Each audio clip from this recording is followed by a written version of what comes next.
Today on the DAAB Podcast, episode 22, presented by Power Arm Performance. Ovechkin swimming in the fountains of Washington, D.C. The Capitals are Stanley Cup champions. The NBA, the Warriors are as well. 2 straight, 3 of the last 4. LeBron's in a cast. The NBA draft is coming up. Plus, Shohei Ohtani injured. What does that mean for the Los Angeles Angels? The Subway Series happened. The Mets found a way to win one. We'll discuss that. And, of course, our favorite time of the day, and that's What Do You Got?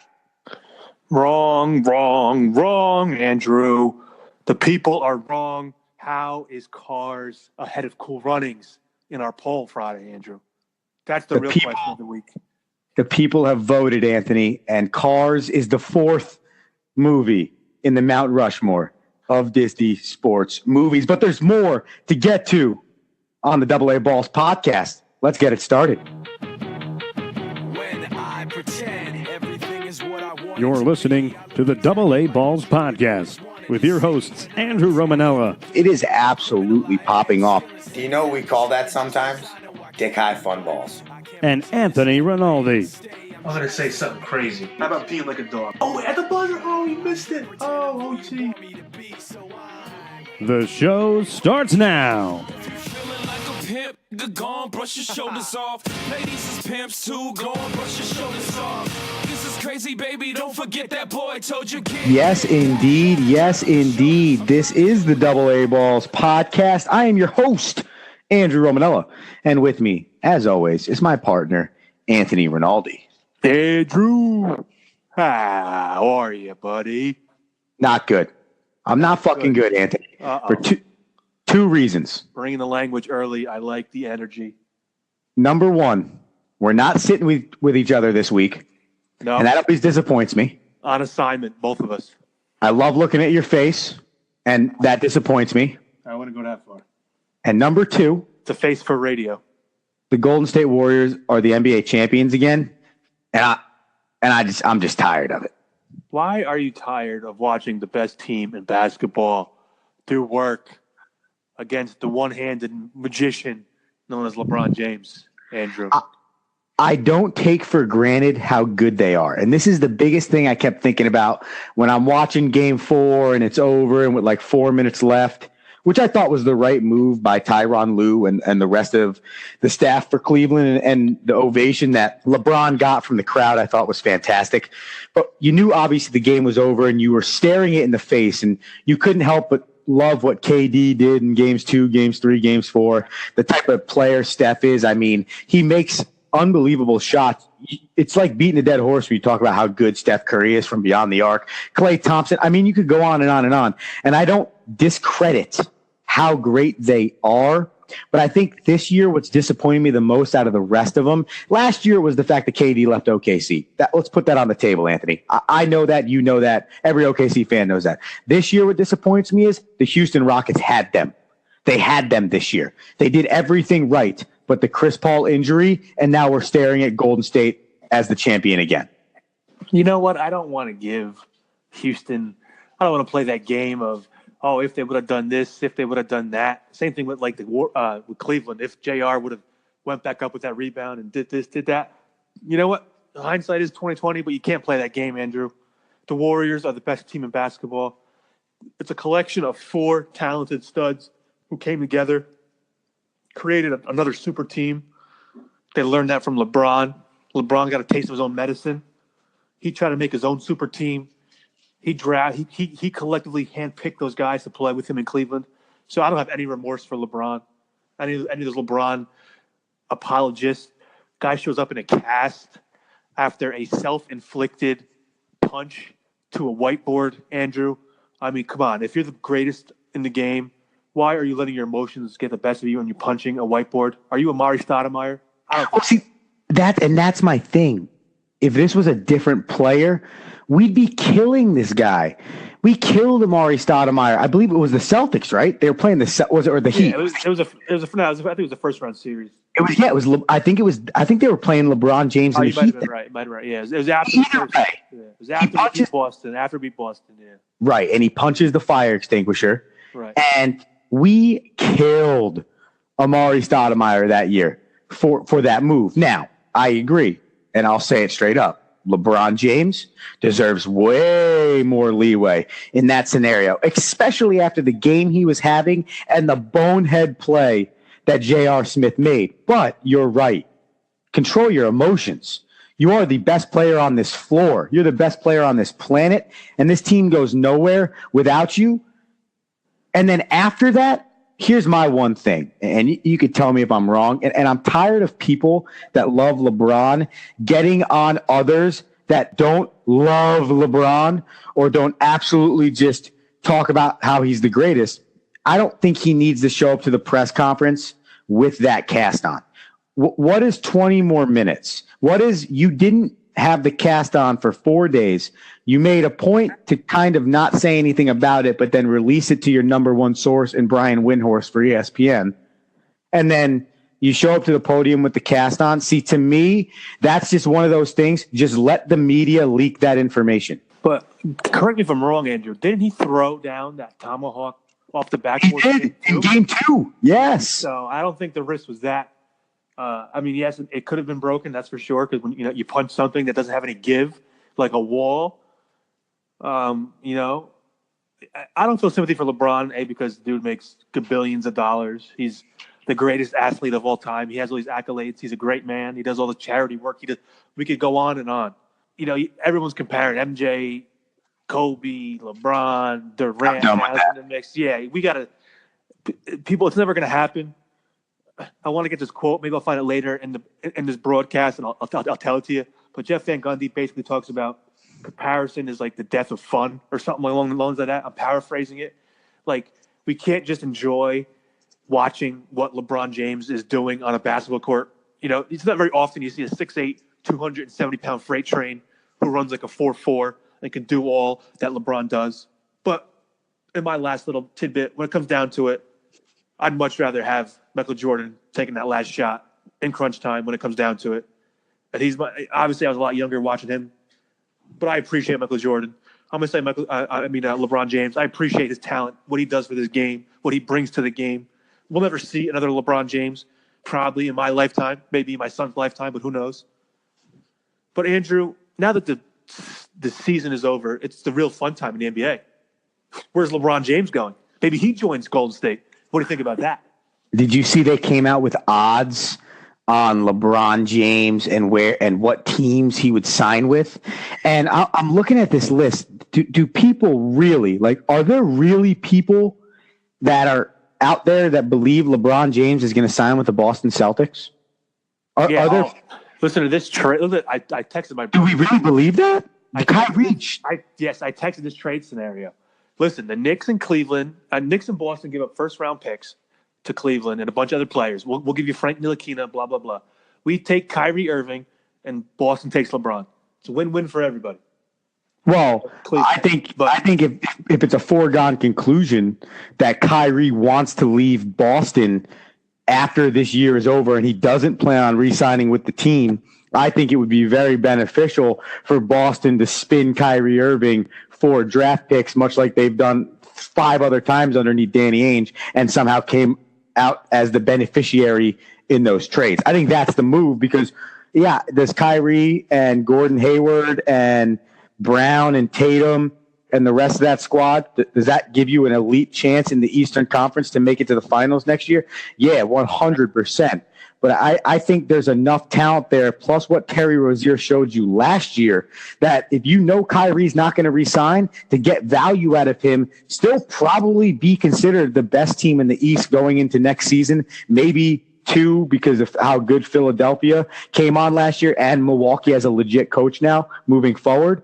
But either way, that would be the move to me for the Celtics, because why let Kyrie walk for free when you could get a load of riches for him if you trade him before he walks? I think there was an article today that he said it doesn't make sense for him to sign an extension with Celtics right now, which obviously in a basketball sense, because I believe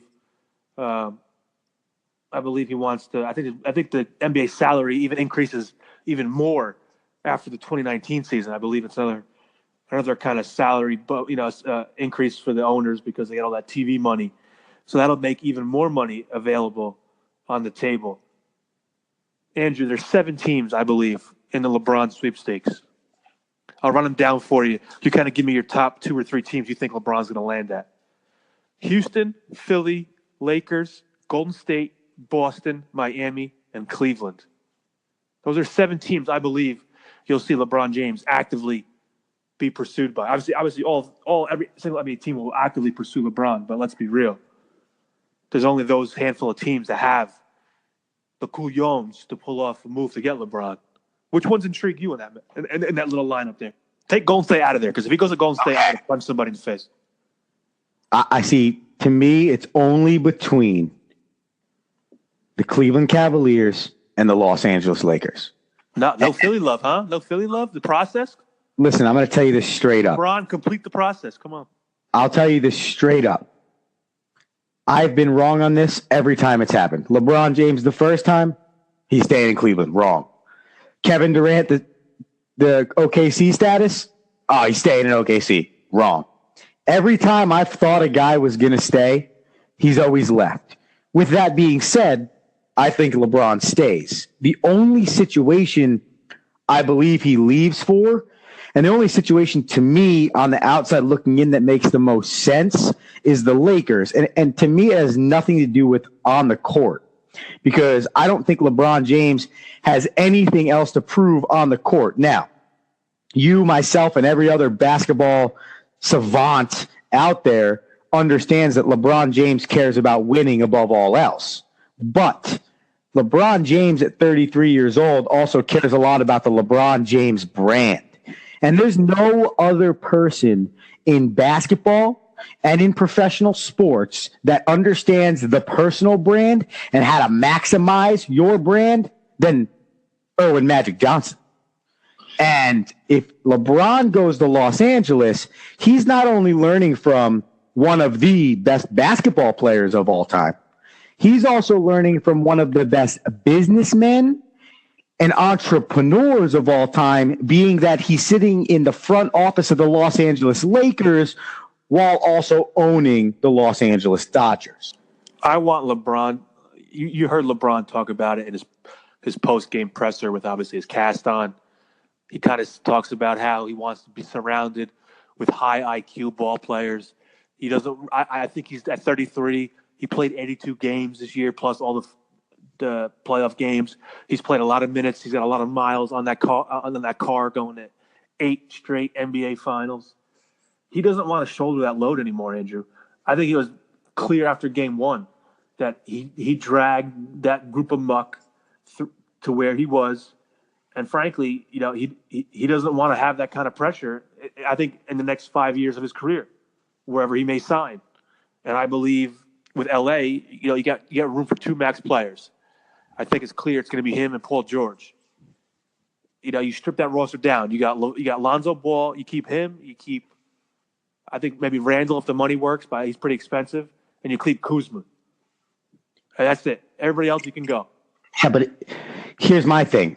Is it guaranteed that Paul George is signing with the Los Angeles Lakers? A.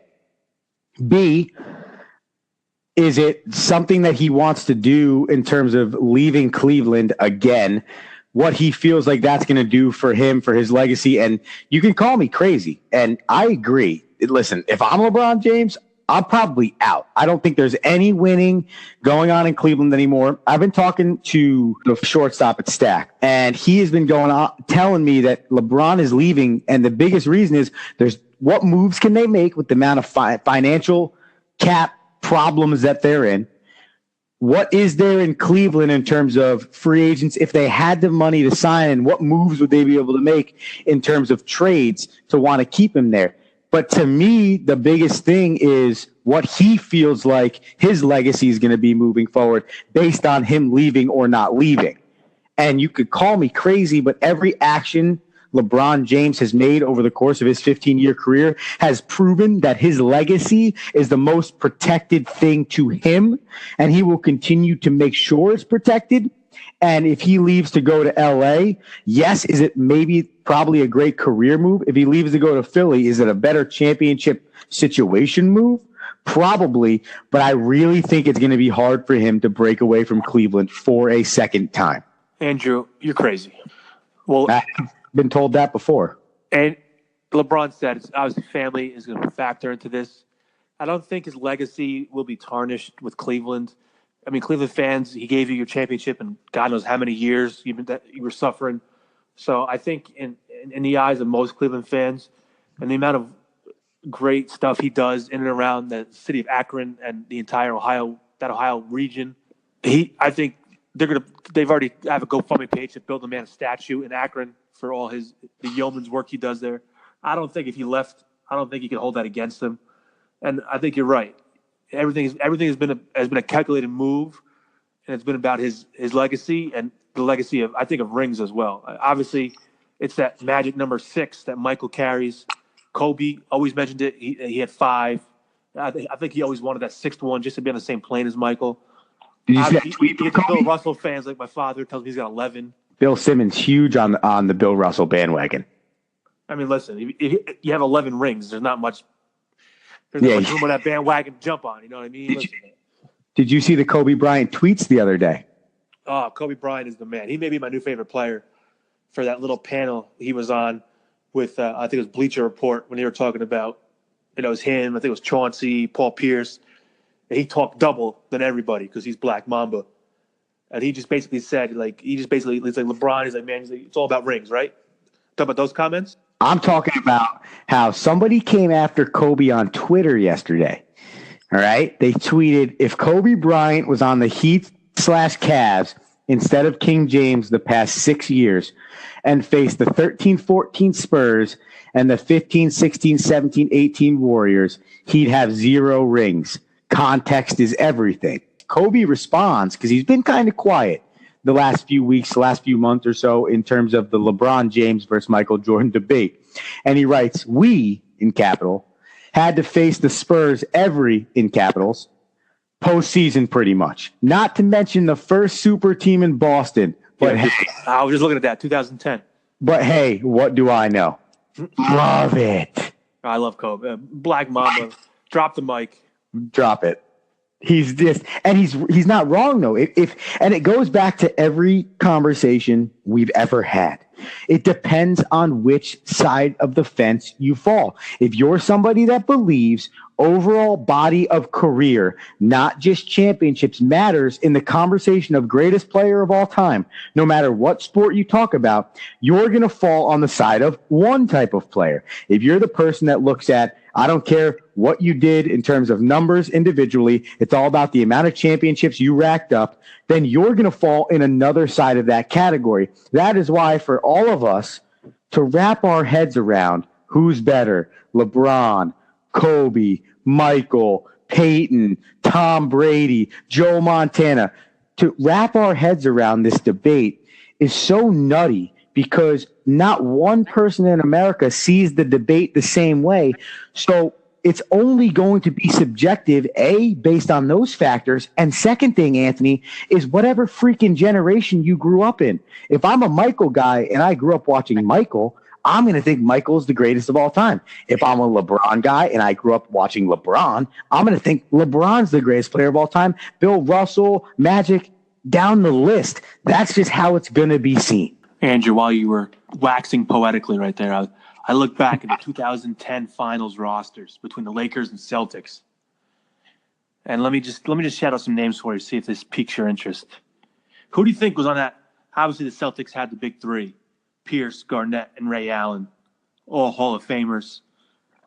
They also had Rajon Rondo at the point guard, a young Rajon Rondo at the point guard. But had an old school Rasheed Wallace. That's really old Finley, but he was kind of past his prime at that point. Was Kendrick Perkins on that team? Kendrick Perkins, the 25-year young Perkins. Nate Robinson. Yep. I mean, Glenn Baby Davis was on that team as well.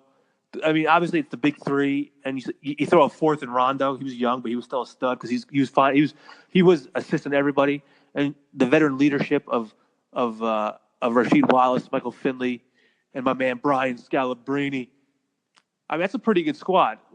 Look at the bunch of knuckleheads that Kobe brought to the finals that year. I'll give him Pau Gasol. He was a good player. Right. At the time, he was in his prime. He had meta world peace. I mean, come on. But he had a great finals, though. He did have a good finals. But other than that, you can't. I mean, Better world peace is the Dennis Rodman of the 2000s. 20 years he'll be with the president across the country, across the border, excuse me. Solving North Korean issues. We have Derek Fisher. All right, he's 35, so he was obviously old on the back end of his career. Lamar Odom, he's probably all yipped up on drugs. Wow. And Andrew Bynum was the big man. I mean, they had Luke Walton, Sasha Vujacic. I mean, Jordan Farmar. Kobe mentioned this to LeBron. Like, at some point, you can't blame your teammates. At some point, you went to the, you got to dance with the girl you brought to the prom. You know what I'm saying? Like, at some point, you need to will that team to win. And I feel like Kobe was harping on the 2010 series that he talked about how he beat the original Big Three by himself, basically. He was MVP. Oh, of course. I mean, he's Mamba. And he basically just said, LeBron, this one's on you. I know you had a ragtag group of guys, but if you're the so-called GOAT, you need to be a champion, and somehow you just need to be a better leader. You need to. It's not leading by passing the ball, but leading by, you know what? I said it as I was watching the game. I'm like, LeBron needs to take 40 to 50 shots a game because the rest of his teammates weren't making crap. And you know what? Kobe would have shot the damn ball. I think Kobe's still shooting. He's been retired for 2 years. Yeah, and he's starting to miss being in the limelight. That's why I think he's starting to shoot stuff out of his mouth recently as well. Oh yeah, he's Mamba wouldn't sit by quietly. He hears all this MJ and LeBron talk. People, he's like, oh, what about me, people? I ran this league before LeBron got into this league. But we digress about who's the best of all time. You know what? But at the end of the day, it is always going to be a fun debate. It's not something that's not enjoyable to talk about. It's just that as it goes in this world, people are so opinionated one way or the other in so many variety of subjects that you can't, and I've done this multiple times in my lifetime in many different scenarios where I overreact immediately on somebody's response against what I just said. And at the end of the day, if I say LeBron isn't the greatest of all time or Kobe's better than LeBron, you can't jump down my throat for that belief, because as great as LeBron was also as great as Kobe and Michael and the rest of them were. And that's, I think, the biggest thing for me is why people get so upset when you talk about LeBron in a negative light. Well, listen, the fact of the matter is Kobe Bryant took a free throw with his left hand because I believe he broke his shoulder or hurt his shoulder or dislocated his shoulder. He tore his Achilles and walked off the floor. So, yes, did LeBron play with a broken hand or a pseudo broken hand for 3.5 games? Sure. But he did it to himself, A, and B. My point from the beginning was just let everybody else talk about it.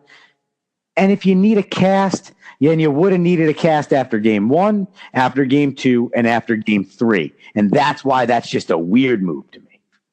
Well, I mean, he probably did it.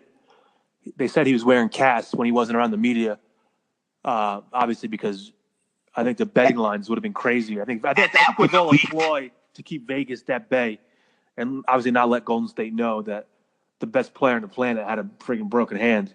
But listen, I do believe that LeBron is powerful enough to have the media not leak something like that. But what I think is ridiculous is that you go through the week not allowing it to be leaked, and then that's how it comes out. Does that make sense? I mean, that's the point there. I don't know. I don't want to get any more into it, and I want to touch on it before we move forward. You made a mention before, and I think you're right about it. If you worry too much about the comparison, you're going to miss what's going on. And at the end of the day, LeBron James is the greatest player on the planet. Kevin Durant is the 1B greatest player on the planet. Steph Curry is up there, and the rest of the guys that we do have a chance to watch. And that, yes, I am mad they're champions again, but at the end of the day, I will always appreciate how good they are at their craft and watching them be that good. Yeah, Andrew, and obviously with free agent lurking in the upcoming weeks, we have the draft. I mean, I think Golden State they've maneuvered themselves financially, and they have the willing participants to take less money, a la Draymond Green, and Klay Thompson. They've both took a pay cut, a nice little haircut to make sure they can fit KD in the mix. And you heard the GM the GM from the Warriors say KD will get whatever he wants, which I guess if you're the two-time back-to-back Finals MVP, you can write your own check when it comes to that.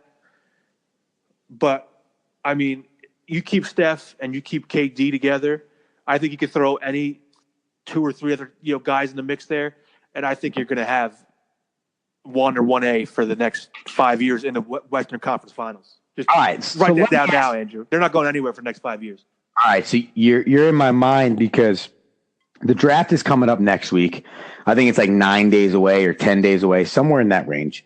And there's been a lot of talk about DeAndre Ayton, the big, tall 7-footer out of the University of Arizona. There's a lot of talk about Luka Doncic, the European, the EuroLeague MVP, the EuroLeague Final Four MVP. Watch that kid's tape if you haven't. He's an absolute stud. There's a lot of other names coming out: Muhammad Bamba, Wendell Carter Jr., Michael Porter Jr. All these great guys that we've had a chance to watch. Maybe not some of the European guys, but obviously that's what YouTube's invented. But all these guys, these top 5, top 6 guys that we talk about, well, could they change the franchise? Let's get these high draft picks. But then you look at like a Markelle Fultz, and you think about a Greg Odom, and you think about all these people. Steph Curry wasn't even a top 10 draft pick. And you look at all these things, and as I'm thinking about this draft, I think Steph went 8 or 9 before the Knicks. All right, so he was top 10. He wasn't top 5. That's what it was. Right. Either way, right? He's now considered a top 5, top 10 player in the league. So you look at that and say, how the hell did 7 or 8 guys go in front of him? My point being, as I think about this draft and I think about these top players, where will they land? How will they fit into these organizations? I look at 2 things. The first thing is the top 4 teams in this draft are just freaking brutal. So that's the first thing. No one's getting better but with just one player, because these guys aren't going to be good enough to change a team like that. But the second thing is the draft really worth it in today's NBA, or is free agency the best way to go to try and win in the current NBA? That is a great question. You've seen it work almost both instances. Obviously, if you take the route of the Philadelphia 76ers and trust the process of tanking every year to get a top lottery pick, obviously you have to pick the right players. I wonder if Philadelphia is kicking themselves for making that trade with Boston for Markelle Fultz. And just imagine if Philadelphia had young Tatum on that group with Ben Simmons and Joel Embiid instead of a hurt Markelle Fultz who can't find a jump shot. I think Philadelphia is in the Eastern Conference Finals. Yeah, so you can see, I feel like taking a young 18 to 20-year-old kid in a lottery is definitely a crapshoot. You see guys like even the greatest of all time, Michael Jordan. He drafted Kwame Brown that one year, the first pick. I mean, how'd he turn out? You mentioned Greg Oden. I mean, that dude couldn't see the floor because he was so damn tall and always hurt. So, like you said, the top 4 or 5 teams, Phoenix, Sacramento, Atlanta, Memphis, Mavericks, those teams aren't going to do much in the next coming years. And you heard Mark Cuban say it, tanking is better for us because we want the draft picks. That's the biggest thing for me, like your Knicks, right? All right, they said the number worst team ever. Right, and I'm sitting here and I'm looking at it going, oh, great, the New York Knicks, they could maybe draft Trae Young. If I'm a Knicks fan, I don't want Trae Young. I don't think Trae Young is going to be the next guy to change the New York Knicks. I don't think Trae Young is going to be a very good NBA player. Is he going to be? He'll be average at best, in my opinion. Again, who the hell am I? But at the same time, that's just what I feel. That, to me, for the Knicks franchise, that type of player, a Colin Sexton, that type of guy, it moves the needle a hair. But I would rather go back to what you said earlier and trade for Kyrie Irving. And yeah, is there an injury issue there? Sure. Is that putting Kristaps Porzingis and Kyrie Irving, 2 injury-prone guys, together? Sure, you're leaning on a lot there. But they're 26 and 22, respectively, something along those lines. I mean, if you find a way to get these 2 playing 70 games a year and be healthy in the playoffs, that, to me, is way more exciting than whoever I draft number 6, 7, 8, or 9 in the NBA draft. I don't think we're going to see a football type draft where a lot of teams move around to try to get up for these top picks, Andrew. We heard a little bit. Maybe the Phoenix was trying to get a second top 10 pick by trading some picks or even moving down. I believe the Clippers have the 11th and 12th pick, something like that. They have 2 picks back to back. They want to get in the mix, maybe in the top. But the Bleacher, I was looking today for a Bleacher Report mock draft because obviously everybody wants to know who's going where, what, when, and why. But they have the Knicks slated in the 9th hole, taking Mikal Bridges out of Villanova, small forward. And I actually like that pickup a lot. I would look at that and say that is a very good 9 pick. And just to clear it, the Clippers have 12 and 13. They received the 12th pick via the trade for Blake Griffin to the Pistons. But Mikal Bridges, I'm in for that if I'm a Knicks fan. But again, I posed the same question. Would I rather Kyrie Irving in a deal from the Celtics to pair with Kristaps Porzingis, or would I rather Mikal Bridges and maybe somebody else running my point that's probably an average point guard at best and having to go through maybe another year of the draft and hopeful free agency, try and land any of those guys next year, Kawhi Leonard, Kyrie, obviously, if he becomes a free agent then, or Klay Thompson. But again, we've seen this in the past with the Knicks. That hasn't happened. So I guess it's just the biggest thing for me is, Luka Doncic is good. I want him. If I'm an NBA franchise, I want him. DeAndre Ayton will be and can be, if he learns how to be better defensively, a very good NBA player. These guys have ability to be very good NBA players. But I guess I'm just saying in today's NBA and right now, I feel like it's either tanking or free agency. But is the draft really deep enough that tanking actually helps you out? I mean, it helped the Sixers out, but think they lost for 6 years. They were brutal for how many years? And great. They lost in the second round of the playoffs. But that also doesn't mean that next year they're automatically going to go to the finals because this year they lost in the second round of the playoffs. It's like it doesn't mean that the Yankees are going to go to the World Series this year because they added Giancarlo Stanton and lost in the ALCS last year. You still have to play the games. And to me, with Golden State, the way currently constituted, with Houston currently constituted, with the way San Antonio probably will continue to be San Antonio, secretly almost winning 50 games this year without Kawhi Leonard, Boston, the way Philly is, I'm just looking at it going, these teams are going to be consistently good for the next 5 years. And great, I could pick up one draft pick this year, but I would way, way, way much rather get free agents and trades. I agree with everything you said. But I think at this point in my 10-year career of watching the brutal Knicks be awful, I think we need just to be patient because Kristaps won't be back until next January. So he's going to miss half the season, going in the next 2019 season. So he's not going to be really relevant until 2020 season. We have the young kid in Ntilikina. Obviously, a lot more free agents are in the 2019 summer. So I say we draft, if you can, you draft one of these young studs, a Trae Young, a Porter if he's there, a Wendell Carter, or Mikal Bridges, any of these guys at the back end of the draft. You get a young stud. You're going to suck again next year because Kristaps won't be good or won't be back and the team won't be good. So you get another, hopefully, lottery pick the following year. And then you got to make some big free agent splashes. I don't think the Knicks have the ability or the talent or the cap space to just straight drop it and be a good team next year. Obviously, you want them to do that, but I know deep down it's going to be a process. I keep saying the word process, but that's actually it's the truth. Only way to describe it. And I think the Knicks, with the injury to Kristaps, we have a top 10 pick this year. You get another one next year. And hopefully, you kind of do the Philly mentality. You win 20 to 25 games a year. You're basically the bottom feeder.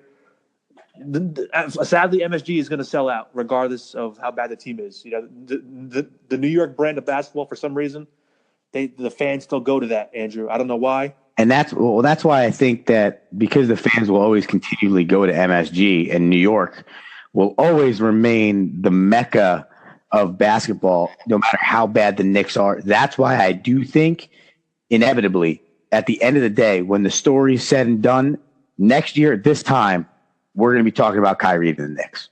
Listen, that's my dream. I'm on board. And at this time next year, I think Alexander Ovechkin is going to still be celebrating the Stanley Cup from this year. He is still doing a keg stand from Game 5. Did you see him in the pond, by the way? Oh, I mean, this guy, he even said it when he was interviewed after Game 5. He goes, it's going to be crazy. Get some beer. Get some whatever. Start celebrating. We are Stanley Cup champions. The dude was singing We Are the Champions by himself in his backyard, just chilling with the cup. How awesome is that?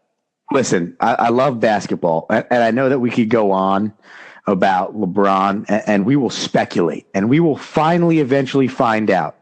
But I got to ask you this question. Is the Stanley Cup the greatest trophy in sports? If the Stanley Cup had a video, had a GoPro on it, Andrew, I can only imagine the dumb stuff that people do with that trophy and the debauchery that goes on after a team wins that cup.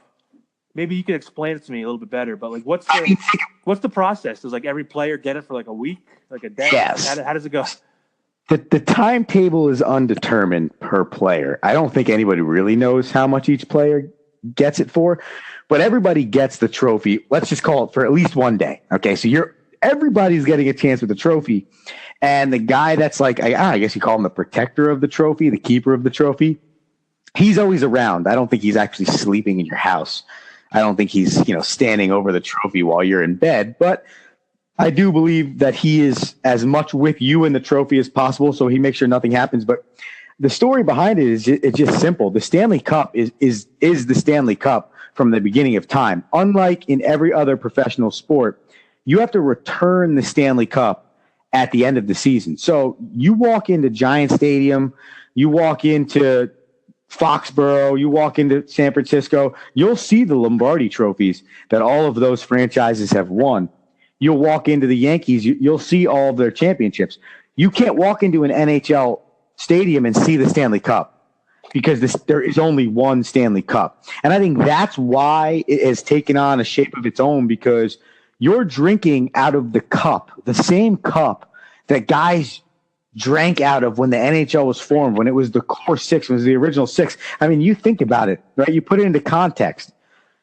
Your lips are touching the same cup. You're drinking champagne. You're celebrating with the exact same trophy that Bobby Orr, that Wayne Gretzky, that Mark Messier, that Martin Brodeur, Mario Lemieux, Sidney Crosby, all some of the greatest players of all time.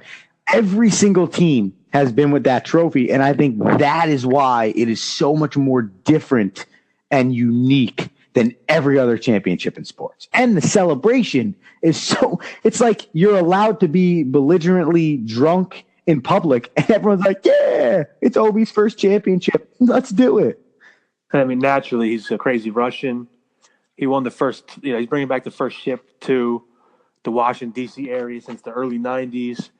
That place is going to be rocking, has been rocking. I have a buddy out there who said it's absolutely bananas. He can't even begin to tell me the stupid stuff that they're doing out there. And listen, you know what? That's the best part about being a fan, especially when your team brings home the championship.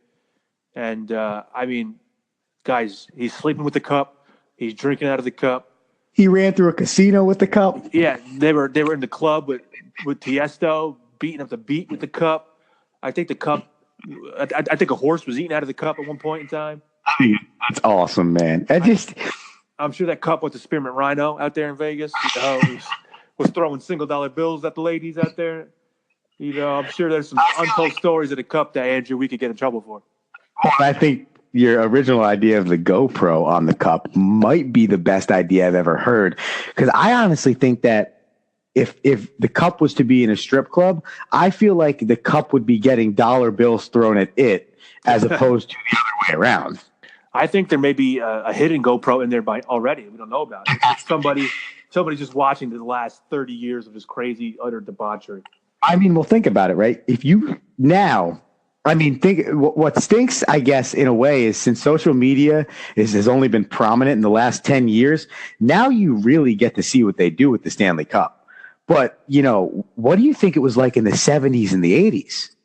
I mean, there was no rules, at least from what I feel like history tells me, it seemed like there were no rules. So imagine what those guys were doing. And it was a lighter cup, remember. It was a smaller cup because it's only gotten bigger over time. But in my opinion, and we've debated it and talked about it tons, the best playoffs are the NHL. And I think now we just decided the best trophy and celebration after a championship is the NHL. I only wish Rob Gronkowski played hockey. Oh, man. Could you imagine? Could you imagine if that dude won a Stanley Cup, the kind of partying and raging that dude would do? Well, I believe, do you remember when it was, I think it was University of Florida that won the NCAA basketball tournament? And I believe Billy Donovan, I think it was the head coach. I think it was Florida's basketball team. I got to look this up. And he went to hand the trophy off, and he dropped it, and it shattered. Wow. I know there was that one with the English Premier League trophy or something, or one of those soccer. The dude dropped it in front of the bus, and the bus ran over. I don't know about that Billy Donovan one, though. That's kind of – it was one of those glass, like trophies. That's not – Yeah, it was after the 2011 championship. Yes. I'm going on YouTube right now. Right now. I'm going to tweet this video at AA Balls on Twitter and Instagram. And it's a video of Billy Donovan, Anthony, goes to step to his left while he's handing the trophy to his right. And the two security guards that are coming to get the trophy were not there yet to grab it. And the thing just absolutely shatters.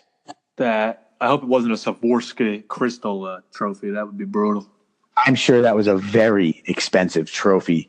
Some booster paid for that over there in Florida. Oh, yeah. And I'm sure it's probably, still paying for other things for that was Florida's copy of the trophy, the broken one. They fixed it, or they got a new one for the next year's winner. But Florida got to keep the pieces of that one. Use a little crazy glue, put it back together, make it a puzzle for the kids. We'll do it upright. But think about this, Anthony. If you have a remodel or you need to, relove your home, some construction needs to be done, you have some interior, some exterior trim, or you simply just want to refresh your home, well, I'll tell you what. If that's the case, I need you to call Franchise Construction or email Franchise Construction at frank.franchiseconstruction@gmail.com. Franchise Construction is one of the best in the construction industry. He's been a podcast sponsor throughout the entirety of AA Balls podcast. So if you need it done, frank.franchise@gmail.com. We know, and you know, that DAABpodcast.com is also the website to visit to get everything AA Balls podcast. That is links to listen, links to subscribe, links to contact the podcast, and of course, links to powerarmperformance.com so you can pick up your apparel.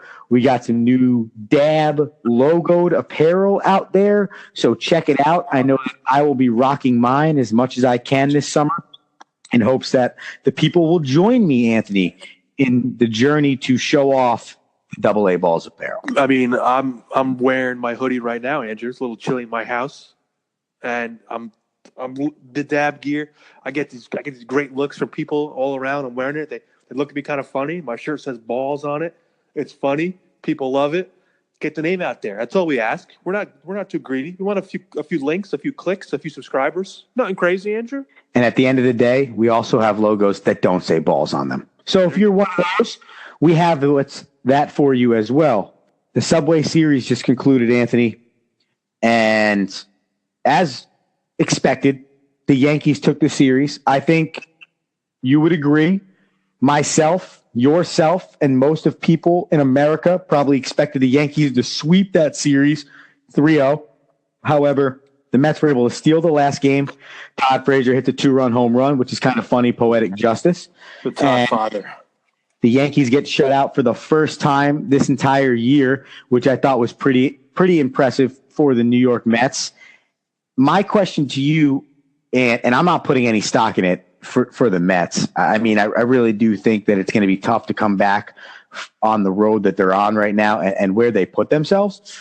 But the question becomes, can a win like that, ending a winning streak, shutting out a team for the first time all year, and a team that's as good as the Yankees, Can that win really jumpstart you?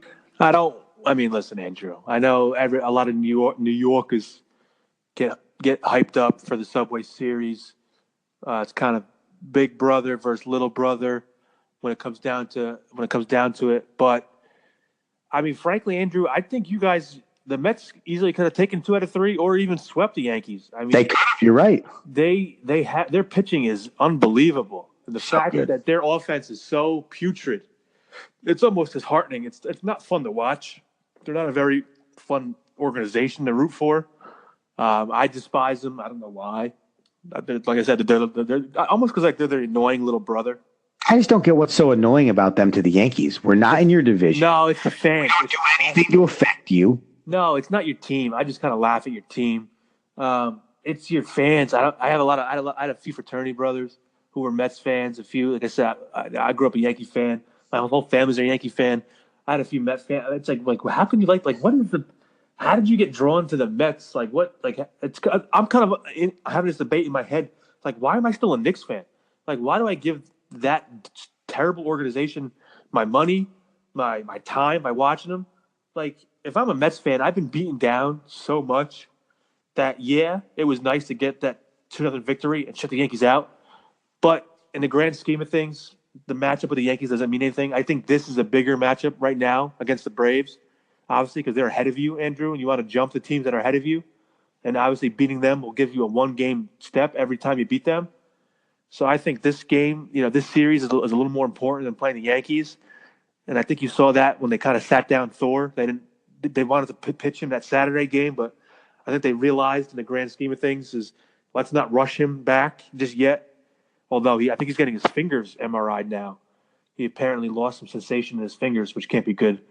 Yeah, and obviously Cespedes somehow hurt himself in a rehab start again. I just think he sees the team's not very good and doesn't want to come back. I think what was most impressive to me about the last game, and I agree, don't put any stock into it either, Mike, I just wondered if you think you could spin them on a positive, and it, again, probably doesn't bring them into the playoff race, but just gets them a little bit more respectable, especially since we keep going back to it. They started 11-1, then they were 12-2, and now they, again, sit 6 games under 500, and you sit there and say, how did we get here, and how did we get here so quickly?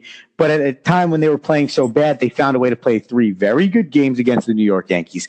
And the most surprising, to finish that thought, was that Seth Lugo was the guy that went 6 and shut the Yankees out to begin with in that 3rd game of the series. And why I put more stock in that than that having been Syndergaard or DeGrom is because you expect Syndergaard and DeGrom to give you 2 hits, 8 Ks over the course of 6 innings.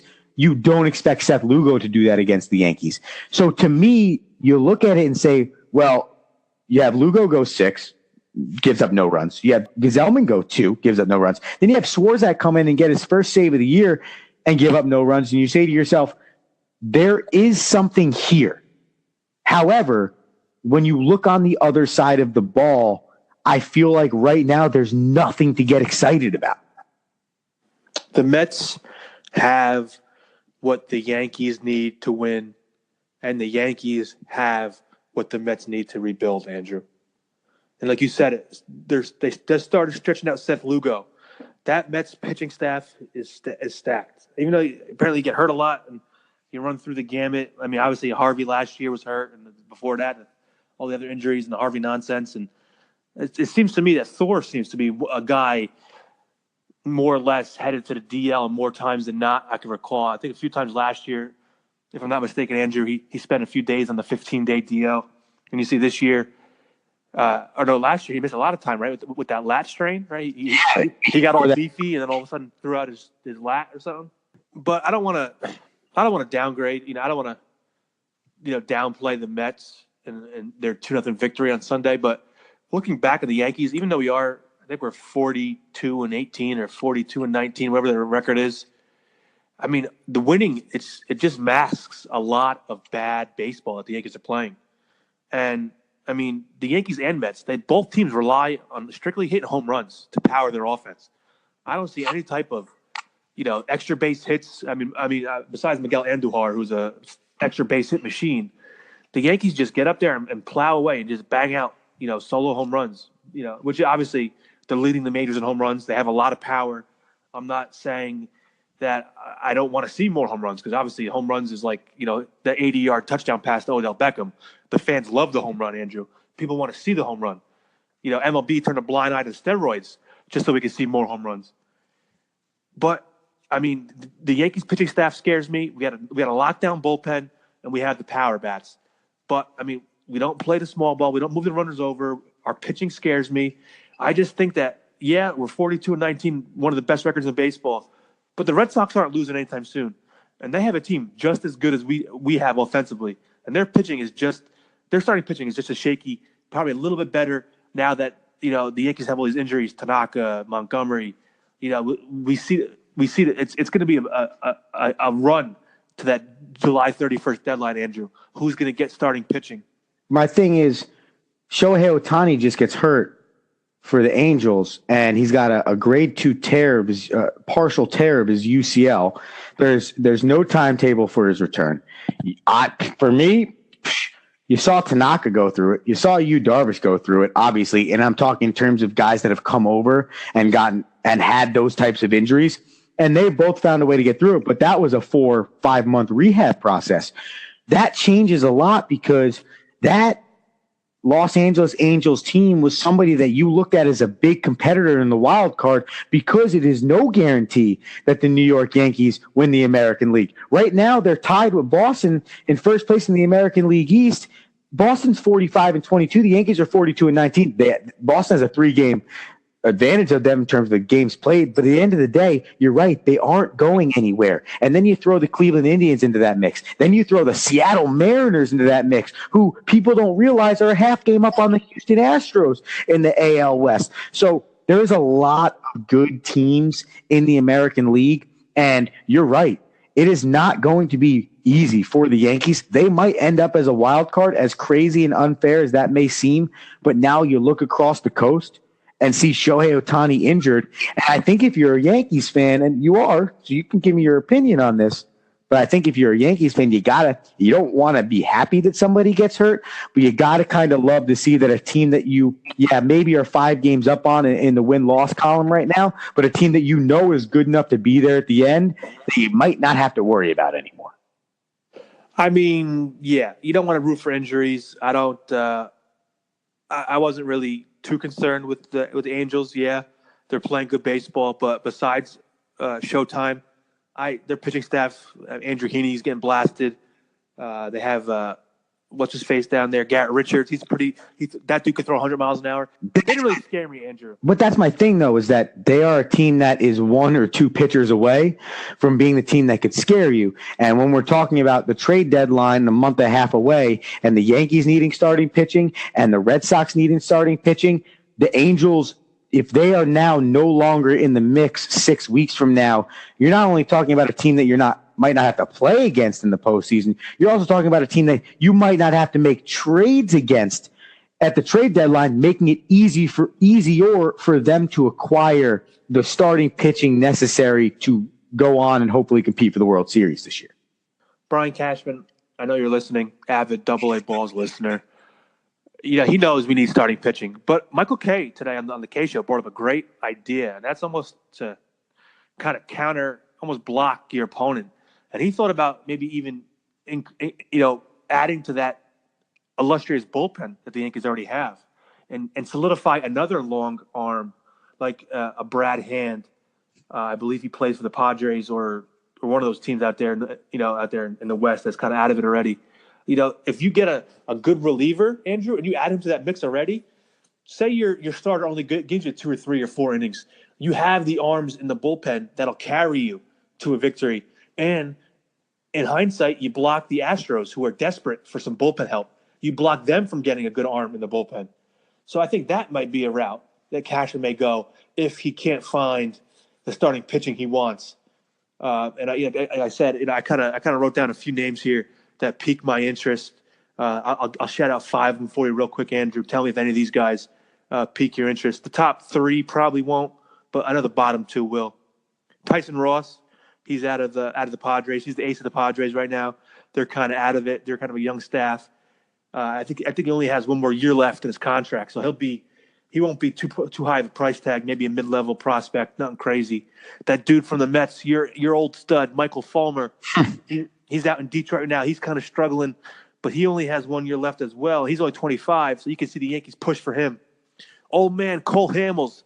I wish it was a 2009 Cole Hamels, but I'll take that playoff experience any day of the week, Andrew. I'm not looking for anybody to give me 10, 11 victories in a row. I just need somebody with some playoff experience who can get dudes out. But these next two guys are on my radar. That's Jacob deGrom and Madison Bumgarner. Obviously, I know both these guys are probably not going to be on the Yankee roster because, both teams are kind of in it right now. The Mets are still in it, even though they are 7.5 out. I think the Giants are only a game or two out there in the West. So I don't see them trading their ace to us for, but the Yankees have a plethora of prospects that Brian Cashman should be calling every single team right now, looking for an ace that they can pluck off the roster to add to my 2018-19 World Series New York Yankee champions. Am I right, Andrew? I don't really like Cole Hamels. I do get where you're coming from a playoff experience. Madison Bumgarner's going nowhere. And Jacob deGrom probably isn't going to get traded to the New York Yankees. Still up in the air whether or not the Mets are even going to put either of those two on the trading block. I don't think they are. I think Mike Fulmer is your best move from Detroit. He's proven to an extent that he can be a great arm in this league. Has he proven playoff experience? No, but he's 25. He's got a year left. The Yankees, if they really liked him, could buy him out of free agency with a pretty decent, pretty easy deal. I think that would be pretty simple and something that's a little bit more logical for the long term. The thing with Bumgarner is, and I see where your head's at, and I see where a lot of people's heads are at, but the NL West is brutal.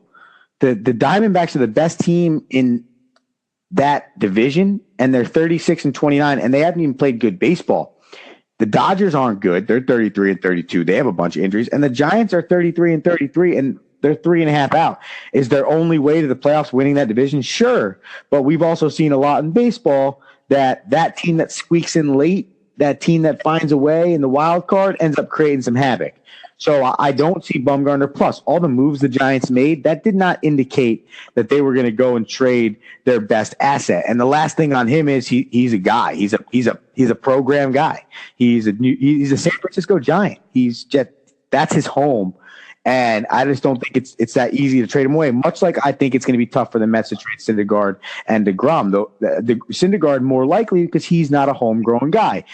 deGrom is a homegrown guy. I do think that there's a huge connection there. So I think through all that, I think your best bet is a Fulmer, and your most likely bet's a Fulmer. But what I think finally happens is Cole Hamels. I think you're definitely going to see Cole Hamels as a New York Yankee. Yeah, listen, I don't think you don't need a guy. To your point, you don't need a guy that is going and be Luis Severino. You don't need that guy. We have our ace. Obviously, this double hamstring for Tanaka. It's not an arm, which is okay for me. Obviously, you don't like the fact that the guy can't run 90 feet. Obviously, which I don't know what's worse, Andrew, watching him run or watching Jay Bruce throw the ball. Either one is just brutal for the eyes. But CeCe's looks like he kind of shut down the offense tonight for the Washington Nationals, which is always a key because they're kind of playing hot baseball right now. So you have some guys. There's not going to be much, I don't think, in the terms of elite, ace type or even number 2 type guys that are available, come free agent wise. Even the free agent class coming up next year, I don't think is that great. I just think if the Yankees can package together all their top, all the good prospects they have, that a team almost that's either out of it or close to out of it really needs to think about it if they do want to, make their team younger, improve their farm system. Because, like I said, the Yankees have so many prospects, even the pitchers, the Justice Sheffields, the Chase Adams. They have even some outfielders, some young prospects that are killing it. Clint Frazier, Brendan Drury. There's just not enough room on this team right now. And Brian Cashman needs to pull the trigger, and he will. Like I said, he'll probably get us some lower end guys. You may hear a J.A. Happ out of Toronto if they fall out of it. He's a pretty gritty southpaw, hurler. Pair him with CeCe. mix him up righty lefty with Severino and possibly this young cat. I didn't know his name, Loai Sega. He's been tearing up Double-A. He's going to come up, I think, for Tanaka's next start. With it was Thursday. So that may be my teaser pick, Andrew. Watch a Double-A pitcher. How about that? Huh? How about them apples? Yeah, there's a lot that's going to be debated over the next 6 weeks in the MLB. There's a lot of teams that are in it, but also at the same time, as much as there are a lot of teams in it, is as quickly as 1 week, as we saw with the Mets. More importantly, this weekend, there's a little bit of golf coming up. And this week, for the What Do You Got on the DAAB Balls podcast, we're going to bring you a golf edition, the U.S. Open. And I am pumped about this U.S. Open coming up because I think it is one of those fields, Anthony, where there's just so much that could happen.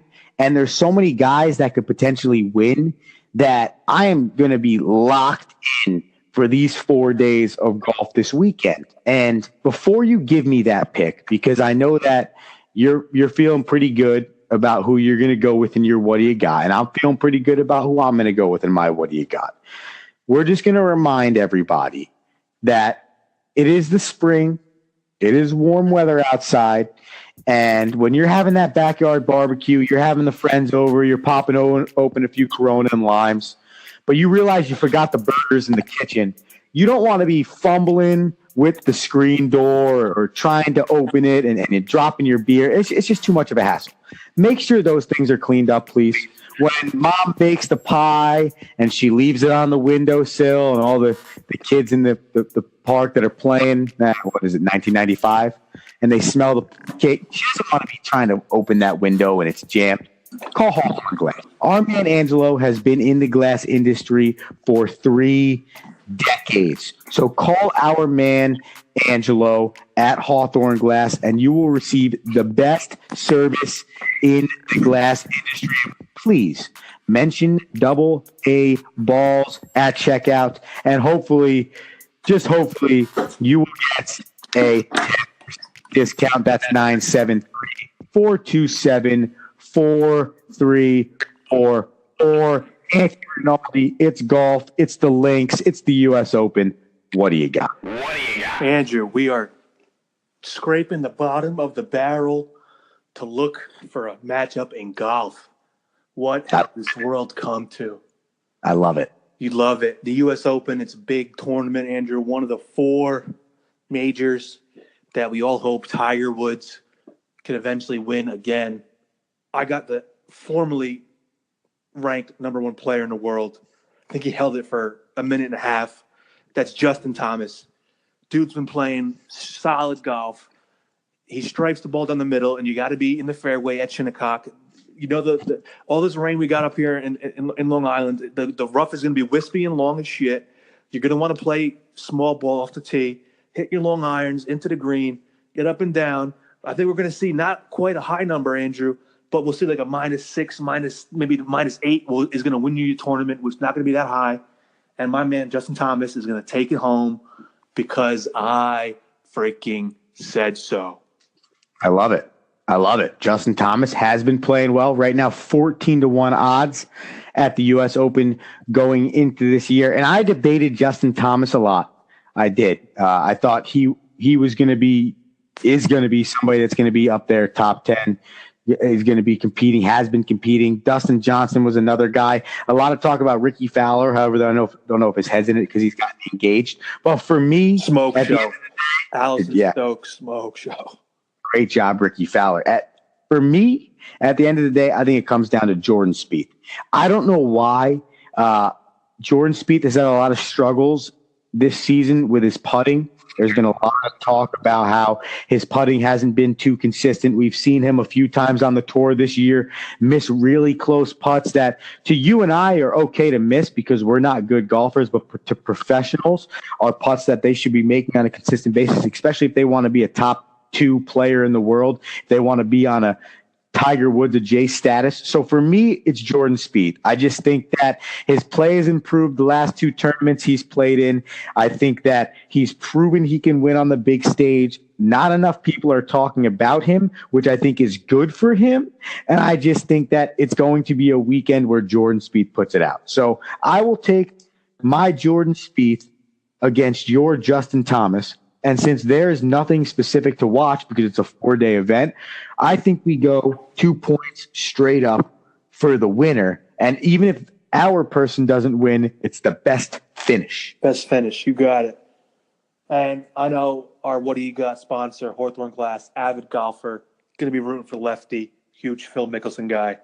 I believe him and Jordan Spieth and somebody else. I think Rory. Is it Rory? I don't know. There's some really good matchups, day 1 and day 2 of the tournament, which will be good on Thursday, Friday. Watch it during work because let's be real, no one's doing work. Listen and subscribe our podcast. Do that as well, people. Always listen and subscribe to the podcast, DAAB Podcast.com for your apparel. To subscribe, everything is there. Visit the website. And of course, Anthony, I don't know how many times we got to tell the people, but we'll keep telling them. It is AA Balls on Twitter and on Instagram. Tell your friends. Tell your friends. Get the social media blitz down, folks. Get on us. DM us. We want questions. Give us something to talk about. We're going to dab our face off this Friday. Andrew, I think we should discuss football because it's only 80-some days away until the start of football. A lot to discuss. And if you don't get us on Twitter and Instagram and give us topics to talk about, we will keep talking about golf. So that is the warning. As always, I am Andrew Romanella. That man is Anthony Rinaldi. We are the AA Balls Podcast, and we are out. Day and night. This has been the AA Balls Podcast, powered by Power Arm Performance, your leader in baseball and softball training apparel. Visit PowerArmPerformance.com to get your gear and begin training the Power Arm way today. Madness, the magnet keeps attracting me. I try to run, but see, I'm not that fast. I think I'm first, but surely finish last. Cause day and night, the lonely stoner seems to free his mind at night. He's all alone.